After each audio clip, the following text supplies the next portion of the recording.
বিভিন্ন স্থানে সংখ্যালঘু সম্প্রদায়ের উপর হামলা বন্ধ ও জড়িতদের বিচারের দাবিতে রাজধানীতে মশাল মিছিল করেছে সনাতন অধিকার মঞ্চ। দাবি মানা না হলে আগামী 5ই অক্টোবর লং মার্চ করে ঢাকা অবরোধ করার ঘোষণা দিয়েছে সংগঠনটি। সন্ধ্যায় কেন্দ্রীয় শহীদ মিনার থেকে জাতীয় প্রেস ক্লাব পর্যন্ত মশাল মিছিল করেন সনাতন অধিকার মঞ্চের নেতাকর্মীরা।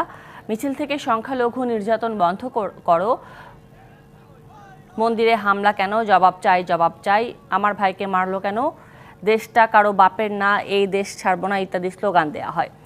সমাবেশের সঞ্চালক ও বাংলাদেশ হিন্দু পরিষদের সাধারণ সম্পাদক সুমন রায় বলেন, পূর্ব ঘোষিত 8 দফা বাস্তবায়ন ও সনাতন সম্প্রদায়ের উপর অত্যাচার নির্যাতন বন্ধ না হলে আগামী 5ই অক্টোবর সারা দেশ থেকে সনাতন ধর্মাবলম্বীরা ঢাকায় এসে রাজপথ অবরোধ করবেন। এনজিওর কিস্তি প্রথমবার বিকাশ পেমেন্ট করলেই 20 টাকা ইনস্ট্যান্ট ক্যাশব্যাক।